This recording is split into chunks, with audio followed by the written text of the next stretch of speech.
I was always the quiet twin, the one who blended into the background while Nathan stole the spotlight. Even as kids, he was the one making friends effortlessly, the one teachers adored. I didn't mind, it was easier to be the observer. Our lives diverged more as we grew older. By the time we were 18, Nathan had a knack for getting into trouble while I was focused on getting into college. We lost touch for years after high school. Nathan moved out of state, chasing one scheme after another, and I built a steady life back home.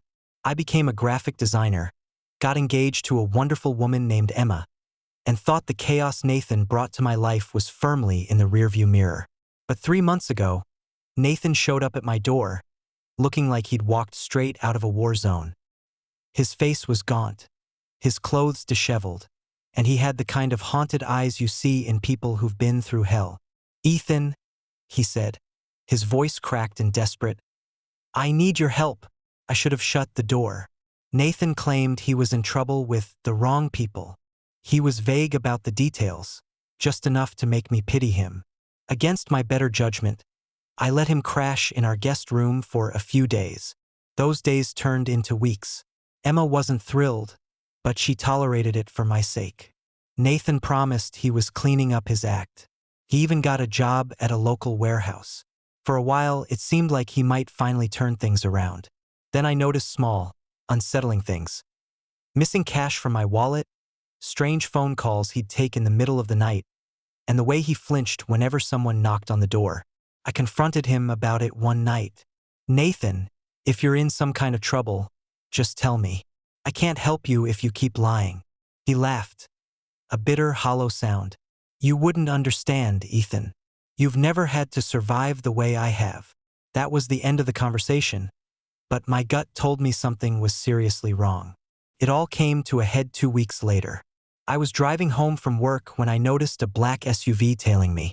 At first, I thought it was a coincidence, but every turn I made, they followed. My hands were shaking as I pulled into my driveway. The SUV parked across the street. Inside, Nathan was pacing the living room, his phone pressed to his ear. When he saw me, he hung up abruptly. "Who's in the SUV?" I demanded. His face paled. "You need to leave. Now." "Leave my own house? What the hell is going on, Nathan?" Before he could answer, the front door burst open, and 3 men stormed in. The men looked like they'd stepped out of a crime drama. Tattoos creeping out from under their sleeves, hard-set faces that didn't flinch. The tallest of them, a guy with a scar running down his cheek, stepped forward. "Nathan," he said, his voice like gravel. "You've been a hard man to find." Nathan's shoulders slumped. "I told you I just need a little more time." Scarface didn't seem impressed. "Your time's up, and now your brother's in the middle of this mess." My heart was pounding so hard I could barely hear over the rush of blood in my ears. "What mess?" I demanded. "What does this have to do with me?" Scarface turned his icy stare on me. "Your brother owes us money. A lot of it. He thought hiding out here would keep him safe." "I didn't tell them where you live," Nathan blurted. "I swear." "Didn't have to," another man sneered. "You've been sloppy." The details came spilling out in broken pieces. Nathan had borrowed money from these men, a dangerous amount, to fund some scheme that had failed miserably. When he couldn't pay up, he ran, leaving them hunting for him. Somehow, they tracked him to my house, and now I was caught in the crossfire. "I'll pay it back," Nathan said, his voice cracking. "Just give me a few more weeks." Scarface shook his head. "We're past that point. You've got 48 hours or we're taking collateral." He glanced around the room, his gaze landing on me for a moment too long. Then they turned and left, slamming the door behind them. As soon as they were gone, I exploded. "Collateral? Nathan, what the hell have you gotten me into? You brought them here to my house, where Emma and I sleep." "I didn't mean for this to happen," he stammered. I didn't have anywhere else to go." "That's not good enough," I yelled. "You're leaving tonight. I don't care where you go, but you can't stay here." Nathan begged me to let him stay, swearing he could fix it, but I wasn't hearing it. I packed a bag for him and drove him to a motel on the edge of town. I didn't tell Emma the full truth. just that Nathan needed some space to sort out his life. The next 2 days were a blur of paranoia. I called in sick to work, locked all the doors, and kept an eye on the street. Emma noticed my unease but didn't press. I couldn't bring myself to tell her how close we were to danger. On the second night, I got a call from Nathan. "They're coming for you," he said, his voice trembling. "What are you talking about?" "They don't believe I'll pay. They think if they scare you enough, you'll cough up the money for me." My blood ran cold. "How much do you owe them?" 30 grand. Couldn't even respond. $30,000? I didn't have that kind of money lying around. Nathan kept talking, but I wasn't listening. I was already grabbing Emma's hand, telling her we needed to leave. We barely made it out of the house before the SUV came barreling down the street. We drove to a hotel, my mind racing. I needed a plan, but I didn't even know where to start. Calling the police felt risky. What if Nathan's mess dragged me down with him? The next morning, I woke up to a text from Nathan. "Don't worry about me. I'll handle it." It was the last I heard from him for weeks. Nathan vanished after that text. His phone was disconnected, and he didn't return to the motel I'd left him at.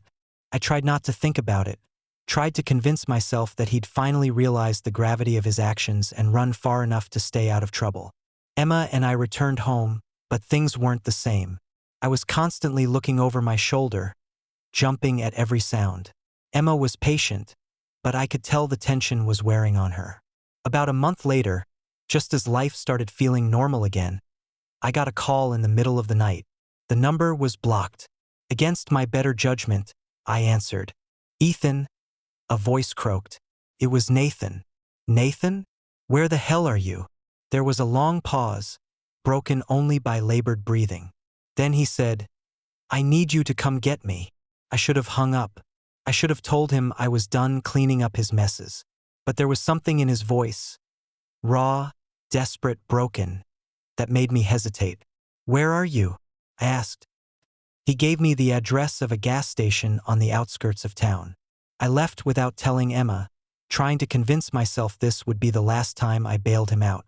When I got there, I almost didn't recognize him. He was slumped on the curb, a bloody mess. His face was swollen, his lips split, and his shirt stained red. He struggled to his feet when he saw my car. "They found me," he muttered as I helped him into the passenger seat. "But I got away." "Got away? From who?" He didn't answer, just stared out the window, trembling. Back at my house, I cleaned him up as best I could. He winced with every touch but didn't complain. Once he was settled on the couch, I sat across from him and demanded answers. "I was working for them," he admitted. "After I couldn't pay, they said I could earn my way out. Deliveries, pickups, stuff like that." "You were running drugs?" He nodded, his eyes downcast. "It was fine at first. Easy money. But I screwed up a delivery, and they decided I wasn't worth the risk anymore." I rubbed my temples, trying to process the sheer stupidity of it all. "So what now? They're just going to let you walk away?" He looked up at me, his eyes full of fear. "No. That's why I came back. They'll kill me if they find me. And they'll hurt you too, Ethan. They know we're twins. They think if they get to you, they'll break me." For a moment, I considered throwing him out again. But then I thought about what Scarface had said about collateral. Nathan's recklessness had dragged me into this, and now I had to figure out how to get us both out alive. The next morning, I did something I never thought I'd do. I went to the police. I told them everything, well, almost everything. I left out the part about Nathan's deliveries, framing it as if he'd simply been targeted for his debt. Detective Harris, the officer assigned to the case, listened carefully. "These guys don't mess around," he said. "If your brother's telling the truth, you're both in serious danger. But we can help you if he's willing to testify." When I told Nathan, he panicked. "Testify? Are you crazy? If I snitch, they'll come after us even harder." "They're already after us," I shot back. "This is our only chance to get ahead of them." After hours of arguing, Nathan finally agreed. The police set us up in a safe house while they built their case. For weeks, we lived in a tiny, windowless apartment, constantly on edge. Nathan was deposed multiple times, each session leaving him more rattled. I watched as the confident, cocky twin I'd grown up with crumbled under the weight of his choices.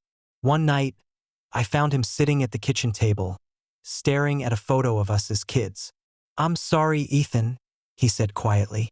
"I never meant for any of this to touch you." I didn't know how to respond.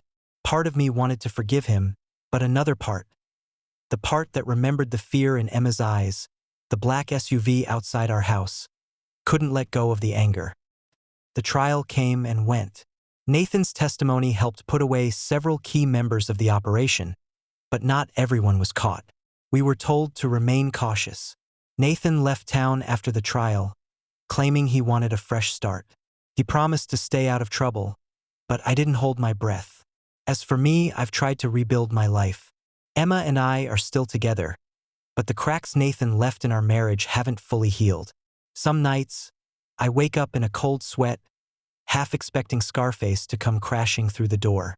I don't know if I'll ever feel safe again. But one thing's for sure, I'll never answer another call from Nathan. If you haven't subscribed to our channel yet, I'd really appreciate it if you took a moment to click that button. I put a lot of effort into searching through Reddit, so you can enjoy the stories I've found just for you. You already know what to do. See you in the next video.